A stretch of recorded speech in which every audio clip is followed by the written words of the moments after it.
आप सब टीवी उसे लाइक कीजिए, शेयर कीजिए, सब्सक्राइब कीजिए। आप सब टीवी आप सबके लिए।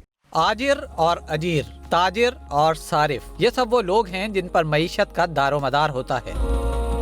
सारा कारोबार इन्हीं की मरहून मिन्नत चलता है। इनके दरमियान किसी किस्म की गलत फहमी या किसी भी फरीक की तरफ से गैर जिम्मेदारी या लालच का मुजाहरा सारे निज़ाम पर असरअंदाज होता है।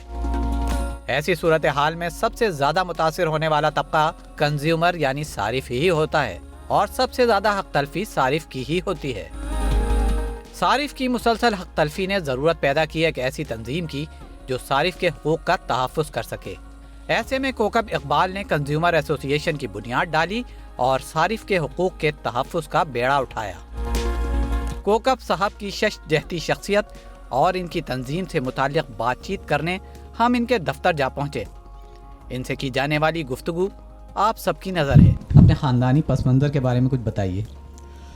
हमारा ताल्लुक़ एक उर्दू स्पीकिंग फैमिली से है, जो कि जब पाकिस्तान बना तो वहाँ से जब हिजरत करके पाकिस्तान तशरीफ़ लाए तो हमारे नाना, क्योंकि वहाँ पे इंडिया में एसपी के ओहदे पे थे, तो जब ख़ानदान का बुज़ुर्ग वहाँ से हिजरत करता है तो हिजरत करने के बाद उन्होंने कोकरापाड़ से आए थे। कोकरापाड़ से वो चले गए नवाबशाह में, क्योंकि हमारे एक खालू थे जिनकी वजह से वो उन्होंने उनको दावत दी कि वो नवाबशाह तशरीफ़ ले आए। नवाबशाह वहाँ से करीब था, तो काफ़ी फैमिलीज़ जो थी नवाबशाह में हुई, और मेरी पैदाइश भी नवाबशाह की है। फिर वालिद क्योंकि कराची में एक मल्टीनेशनल कंपनी में सर्विस करते थे, तो फिर यहाँ पे हमने कराची में तालीम भी हासिल की। और उसके बाद ख़ानदान क्योंकि वहाँ से हिजरत करके आया था, और यहाँ पे आने के बाद उनको काफ़ी हमारे नाना को ऑफ़र भी हुई कि वो अपने पुलिस के आला ओहदे पे रहें,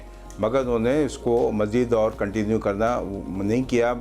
जिस तरह वहाँ पे हमारे ख़ानदान में ज़्यादातर ये होता था कि एक भाई पुलिस में होता था और एक भाई, जैसे मेरे दादा आर्मी में थे और नाना मेरे पुलिस में थे, तो ख़ानदान में बहुत कम लोगों ने वहाँ पे भी जो है वो अपना कोई ऐसा कारोबारी ज़हन नहीं था।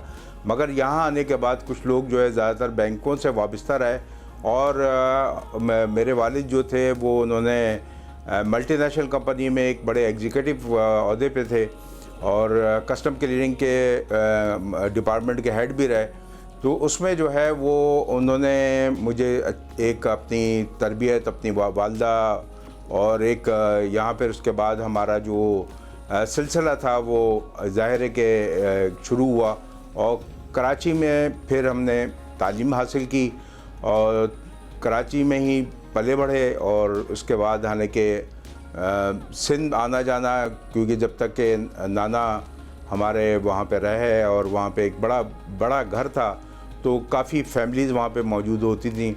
उसके बाद जो है वो कराची आने के बावजूद दफ्तन फ़ौक्तन नवाबशाह आना जाना रहा। तो बचपन कैसा गुजरा फिर आपका? बचपन की कुछ यादें शेयर करें हमसे। बचपन देखें, बचपन तो हर एक के साथ बड़ा अच्छा और बड़ा खूबसूरत बचपन होता है, क्योंकि बचपन ही वो है जो कि सारी ज़िंदगी याद रहता है। बचपन में आप लोग, और वो ज़माने बड़े पीस के थे, या ना कहीं कोई ऐसी वो नहीं थी कि भाई आपको कहीं सिंध जाने में मसला है, कराची आने में मसला है। ट्रेनें बड़ी अच्छी चलती थी, बड़ी अच्छी ट्रेन्स होती थी, और ट्रेनों में ज़्यादातर हर एक के पास कारें नहीं थी। मगर हमारा अल्लाह का शुक्र है कि मैंने ये देखा कि बचपन से ही हमारे घर में ट्रांसपोर्ट की सहूलत मौजूद थी, क्योंकि वालिद मल्टीनेशनल में थे। और हम लोग जो है पहले मैंने एक, मतलब ये नहीं कि कोई बहुत इंग्लिश स्कूल बड़े कम होते थे, अब तो जगह जगह जो गली गली जो है वो स्कूल खुले हुए हैं, मगर हमने गवर्नमेंट के स्कूल से तालीम हासिल की। मैं लोगों से ये कहता हूँ कि जो भी आप, चाहे वो कितने ही बड़े स्कूल में हो, अगर बच्चा पढ़ने वाला नहीं होगा तो वो चाहे वो इंग्लिश स्कूल में तालीम हासिल करे या गवर्नमेंट स्कूल में तालीम हासिल करे, वो जो है वो पढ़ना चाहता है तो वो हर स्कूल में पढ़ेगा। तो बहुत अच्छा, हमारे असातिज़ा जो थे, हमने कभी ट्यूशन नहीं पढ़ी, और मैं समझता हूँ कि उस ज़माने में असातिज़ा तो उनका रुझान ही नहीं था कि ट्यूशन वो देते। तो बच्चे जो थे वो पढ़ते रहे, और अब आखिर में हमारे यहाँ एक दस्तूर रहा कि शुरू में ही जो है कुरान मजीद की तालीम दी जाती है और हर मेरे ख्याल हर मुस्लिम घराने में दी जाती है। तो हमारा जो फोकस था वालदा का वो रहा कि कुरानी तालीमात वो दी जाए, फिर उसके साथ जो है एजुकेशन पे वो फोकस किया जाए। तो एक बड़ा अच्छा बचपन गुजारा और अल्हम्दुलिल्लाह सबसे बड़ी बात यह है कि बचपन में हमें किसी चीज़ की कोई कमी महसूस नहीं हुई, क्योंकि जब भी कोई चीज़ की डिमांड की, मुझे कारों का बड़ा शौक़, तो यानी उस ज़माने में जब मैं छोटा था तो वालदा बताती हैं कि मैंने जब वालिद से फरमाइश की कि भाई मेरी वो गाड़ी जो थी, अब जो बच्चे वैसे पैडल से चलाते हैं, तो छोटा था तो वो मैं रात, क्योंकि वो देर हो गई थी, मगर मैं रात 11 बजे तक वो जागता रहा कि मेरी कार आ रही है, क्योंकि वालिद साहब और वो लेके आए। तो मुझे बड़ी ये खुशी की बात थी। और उसके बाद ये कि उस ज़माने में हर घर में बिजली नहीं थी, और बिजली नई आना शुरू हुई थी। तो जब हमारे घर में बिजली आई तो एक ऐसा लग रहा था कि जश्न हो गया कि हमारा घर जो है रोशन हो गया, और कई सालों तक जो है हमें कभी लोड शेडिंग का सामना नहीं करना पड़ा। जैसे कि अब आजकल आपको पता है कि बिजली की तलब बढ़ती जा रही है और उसकी जितनी अफादियत बढ़ती जा रही है, वो उसके साथ साथ जो है बिजली गायब होती जा रही है। तो ऐसा कभी नहीं होता था, और बड़ा अच्छा एक आपस में बड़ा मेल जोल था। यानी हमें 4 घर जो मेरे पड़ोस के थे, तो मैंने ये महसूस ही नहीं किया अगर घर में कोई चीज़ जैसे मुझे वहाँ पे जाके खानी है तो मैं उनके यहाँ चला गया, और वहाँ पे भी अड़ोस पड़ोस ऐसा था जैसा ख़ानदान। तो और अभी भी महसूस करते हैं, अभी भी जैसे वो लोग कुछ लोग कनाडा शिफ्ट हो गए, मेरी बात हुई रात में भी। तो ये एक कैसी फैमिली थी, और कभी उनके दरवाजे उस वक्त भी हमारे लिए खुले हुए थे, और अगर मुझे लगता था कि मैं जाके घर में कोई चीज़ जो है उनके यहाँ खा लूँ तो मैं वहाँ पे खा लेता था जाके। टीवी नया आया था, बल्कि उस वक्त हमारे घर में टीवी नहीं था, टीवी देख रहे होते थे पड़ोस में जाके। तो ये एक ऐसा वो बचपन, और फिर वो मैं समझता हूँ कि शायद वो यादें, वो बातें किसी के जहन से नहीं निकलती होंगी, जो कि जिसका भी बचपन जैसा भी गुज़रा, और सबका ही बचपन अच्छा गुज़रता है, ऐसे ही मेरा भी बचपन था। मगर जो मोहब्बतें, जो खुलूस, जो जैसे मैंने आपको बताया कि हम पड़ोस में जो हमारे रहते थे, जैसे हम उनको मामू कहते थे, तो मैंने सगे मामू से बढ़ के उनको चाहा, और उन्होंने भी इसी तरह वो किया, उसी तरह मुमानी, और इसी तरह जो खालाएँ थीं। तो अदब और एहतराम वो बहुत ज़रूरी था, बहुत मोहब्बत करने वाले लोग थे। और यानी ये कि जो भी अभी भी सारे लोग हैं वो मोहब्बत करते हैं, अभी चाहे वहाँ से वो शिफ्ट भी हो गए, मगर ये कि वो अभी भी उनके साथ यादें और वाबस्ता हैं, और मोहब्बत और खुलूस अभी भी जब भी बात होती है तो वही अलक़ाब, वही आदाब, और उसी तरह जो है सबके साथ हमारा सिलसिला चलता है। आप पढ़ाई में कैसे थे? पढ़ाई में बहुत अल्लाह का फ़ज़ल रहा। मतलब मेरे वालिद अगर ये कहते थे कि अगर तुम पूरे साल पढ़ो तो कराची को टॉप कर लो, और मेरी बस ये था कि मैंने कभी, जैसे अगर स्कूल के ज़माने में भी फोकस, अगर मैं क्लास में देख रहा होता था, वो अगर टीचर कुछ बता रहे हैं तो उसका पूरा जहन मेरा उनकी तरफ होता है। इसी तरह कॉलेज में, इसी तरह यूनिवर्सिटी में, कि जब भी किसी ने लेक्चर दिया तो वो सारी बातें जहन नशीन कर लेता था। और कभी ऐसा नहीं कि नोट्स बना के लिख रहा हूँ या कभी कुछ वो लिख रहा हूँ।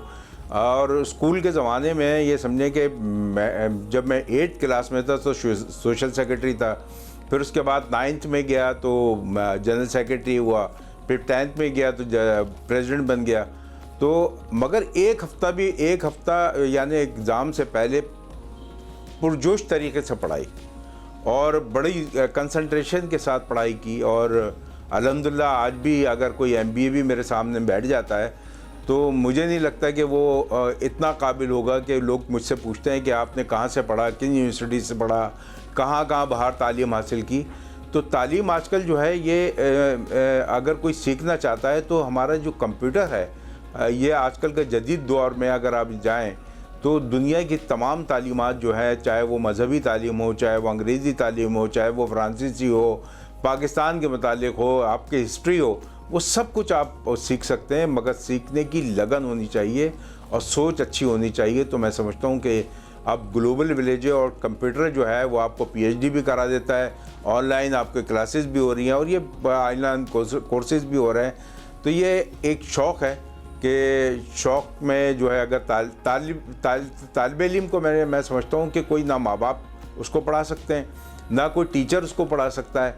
अगर जिस बच्चे में उसको तालीम का शौक़ होगा वो ख़ुद ब खुद पढ़ेगा, और उसको सिर्फ ये है कि गाइडलाइन चाहिए होती है कि गाइडलाइन क्या है। और ज़रूरी नहीं कि हर माँ बाप की ख्वाहिश पूरी हो कि जैसे मैं basically I am electrical engineer, तो मुझे जो है वो मेरा रुझान जो था उस पे था। फिर उसके बाद मुझे वालिदैन ने ये नहीं कहा कि भाई तुम डॉक्टर बन जाओ या तुमने ये तालीम हासिल करनी है।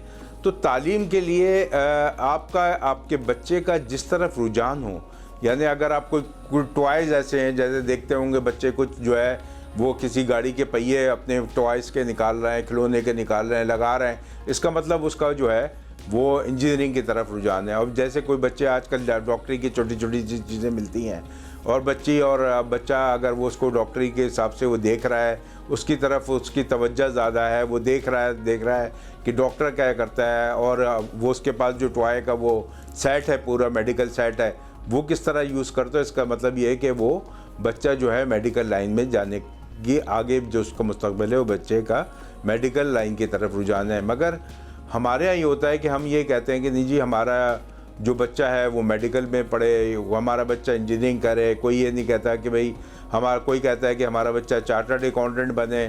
तो ये बहुत सारी चीज़ें होती हैं कि जिसको मैं समझता हूँ कि बच्चे के ऊपर छोड़ देना चाहिए और उसके रुझान के ऊपर छोड़ देना चाहिए।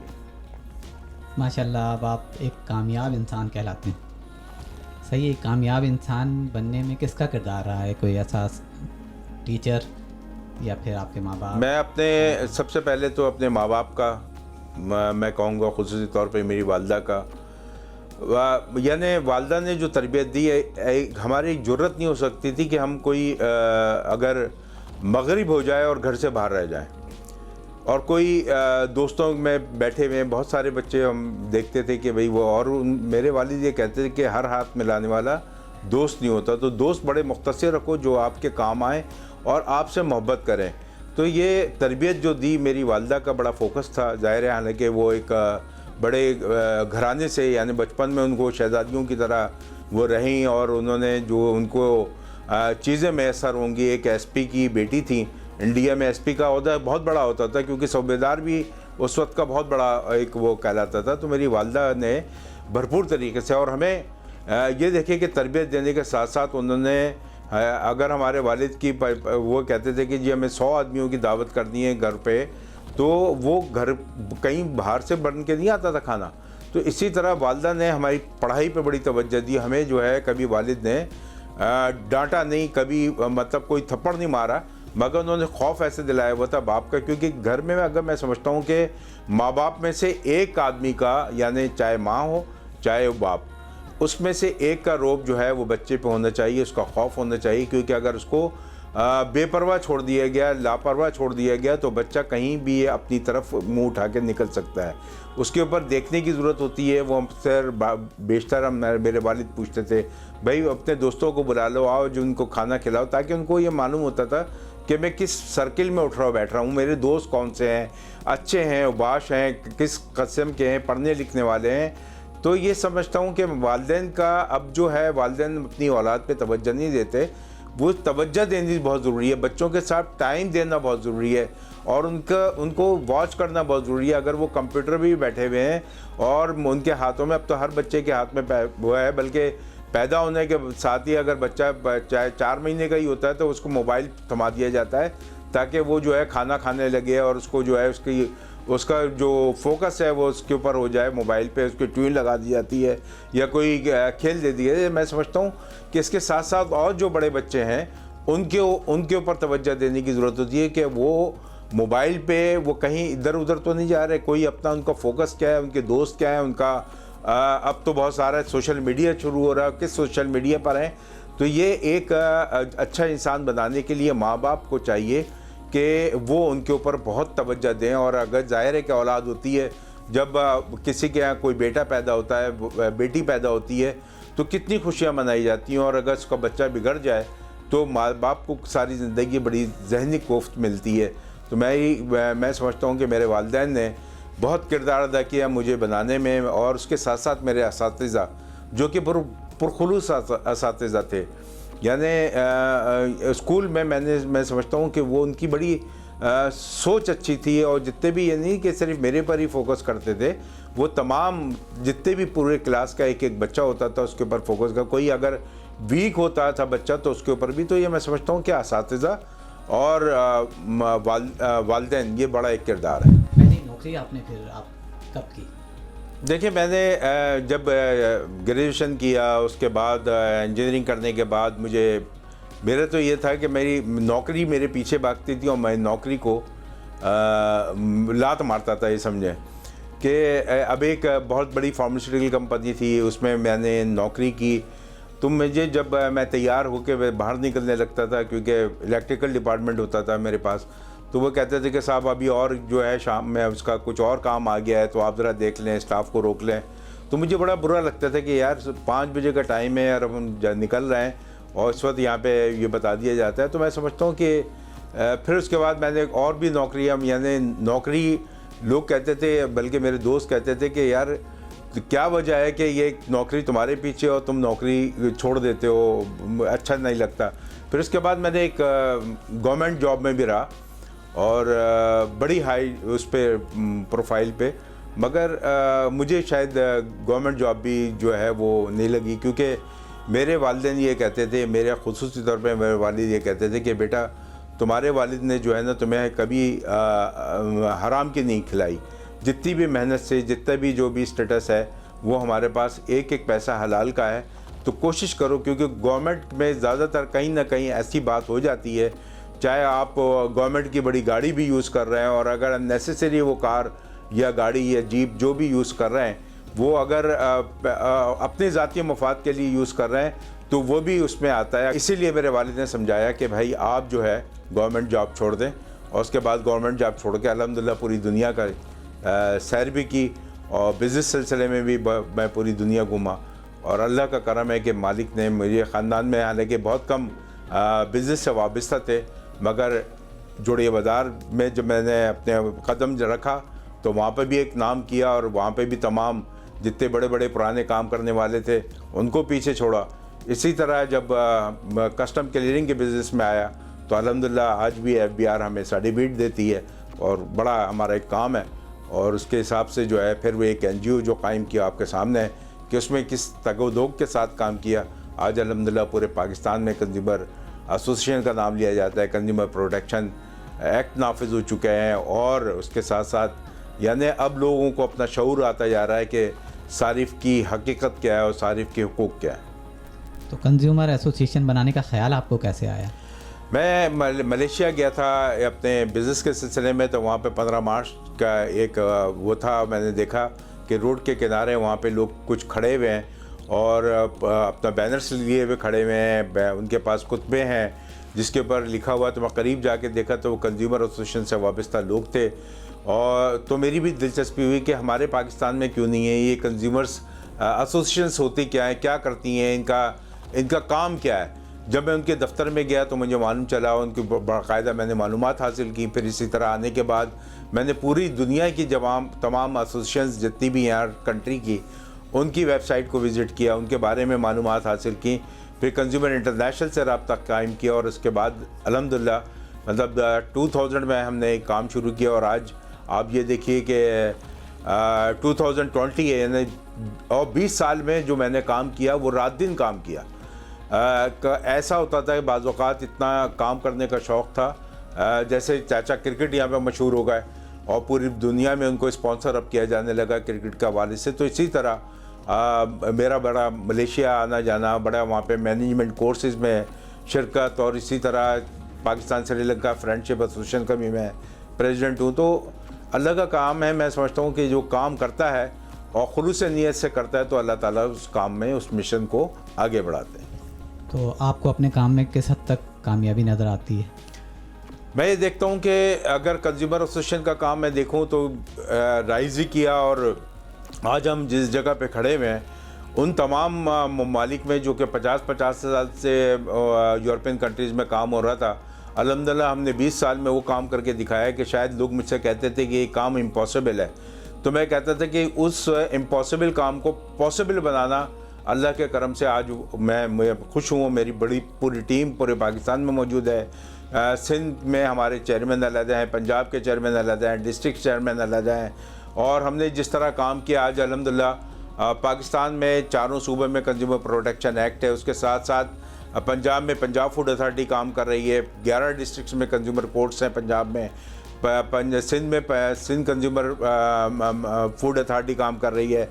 फिर इसी तरह सिंध में जो है वो कंज्यूमर कोर्ट्स हैं 28 डिस्ट्रिक्ट्स में, जो इंतहाई मेहनत के बाद ये काम होता है।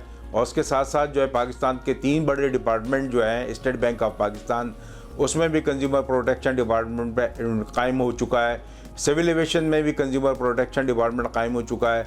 इसी तरह जो PTA यानी हम मोबाइल यूज़ करते हैं, हमें जो कंप्लेन आती है, अगर मोबाइल कंपनियां उसको कोई वो एंटरटेन नहीं करती तो उसके लिए भी हमने बड़ा काम किया है। हमने इसी तरह कंपटीशन कमीशन ऑफ पाकिस्तान के साथ बहुत काम किया है। मैं as a member task force commissioner Karachi भी काम कर रहा हूँ, और EDO इंटरप्राइजेस के ज़माने में जब थे और ये सिटी डिस्ट्रिक्ट गवर्नमेंट के साथ मैंने बहुत काम किया। मुझे सबसे ज़्यादा खुशी जो है काम करके शोएब अहमद सिद्दीकी जब कमिश्नर कराची थे उनके साथ बहुत हुई, और मुझे बड़ा मज़ा आया उनके साथ काम करके, क्योंकि एक अफसर जब आपको बैकअप कर रहा होता है, एक अफसर जब आपके साथ काम में दिलचस्पी ले रहा होता है तो काम करने का भी मज़ा आता है। अगर सारिफ ये समझता है कि उसकी हक तलफी हो रही है तो फिर वो उसके पहला स्टेप उसको क्या लेना चाहिए, क्या करे वो? देखिए, इसको अगर कोई चीज़ सबसे पहले जो भी चीज़ ख़रीदी जाए उसकी कोई आपके पास रसीद होनी चाहिए, जो कंज्यूमर कोर्ट्स बन गई हैं।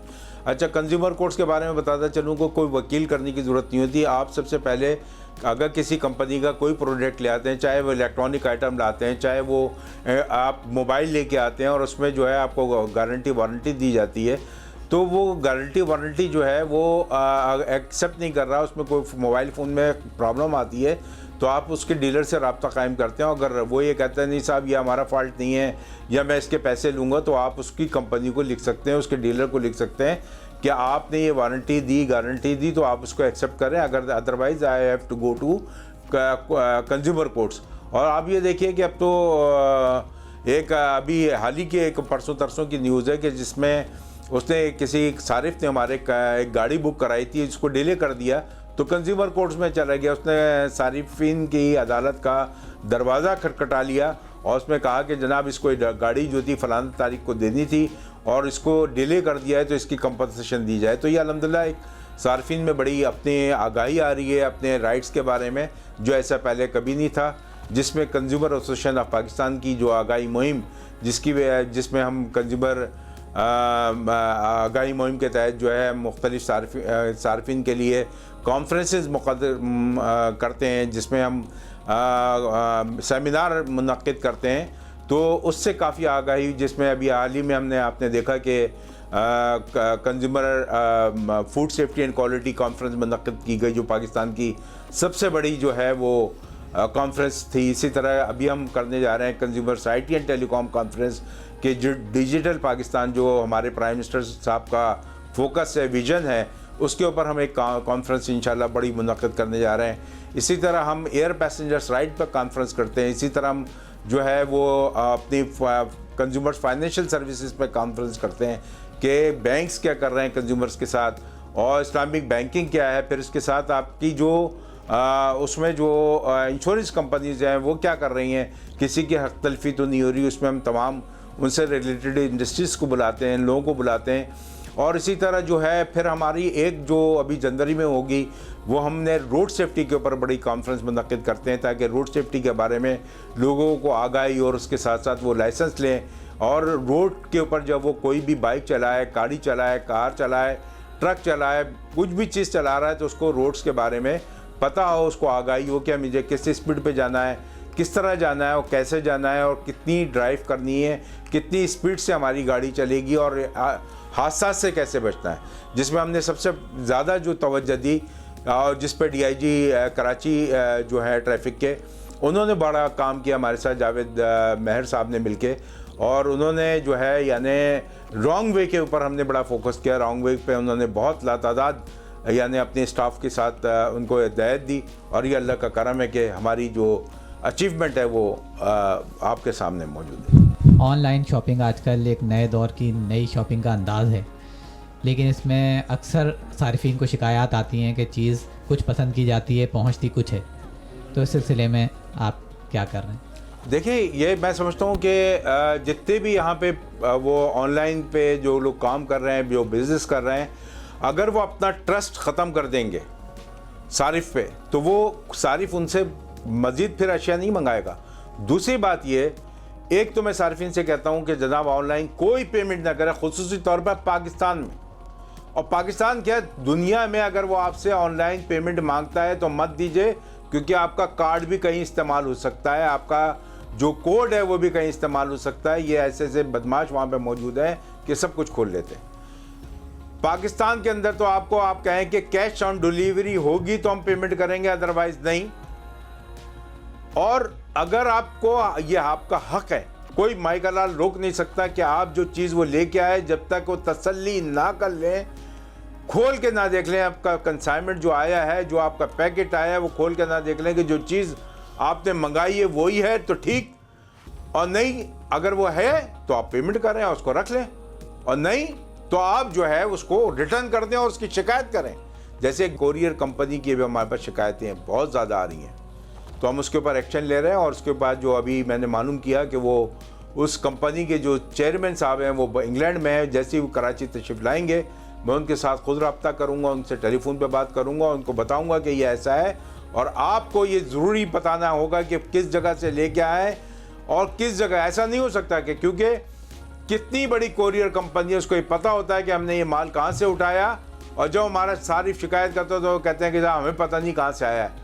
तो ये बातें करना बंद करें और सारिफ अपने हक का इस्तेमाल करते हुए कोरियर के सामने ही वो पैकेट को खोल दे कि जो चीज़ उसके अंदर है वो नज़र आए आपको और वो समझ आए कि हाँ भाई ये चीज़ है। तो मेरी तमाम सारिफिन से गुजारिश है कि वो ऑनलाइन शॉपिंग, क्योंकि अब बैठ के कोविड में लोग हर चीज़ ख़रीद रहे हैं, ड्रेसेस ख़वातीन ख़रीद रही हैं कि वहाँ मजमे में जाना ना पड़े, हमें कोरोना से बच जाएंगे, मगर उसके साथ साथ फिर उनके पैसे भी दाव पे लगते हैं। अगर खाने पीने की अशिया अगर वो सही नहीं हो, कोई और जो चीज़ इलेक्ट्रॉनिक सामान मंगाया है वो मंगाया कुछ है, दिखाया कुछ है, दे कुछ रहा है, तो ये आपका हक है कि वो आप उसको पैकेट को खोल करें और कैश ऑन डिलीवरी पे काम करें। कैश ऑन डिलीवरी यानी आप जब वो सामान लें तो उसके बाद उसको पेमेंट करें।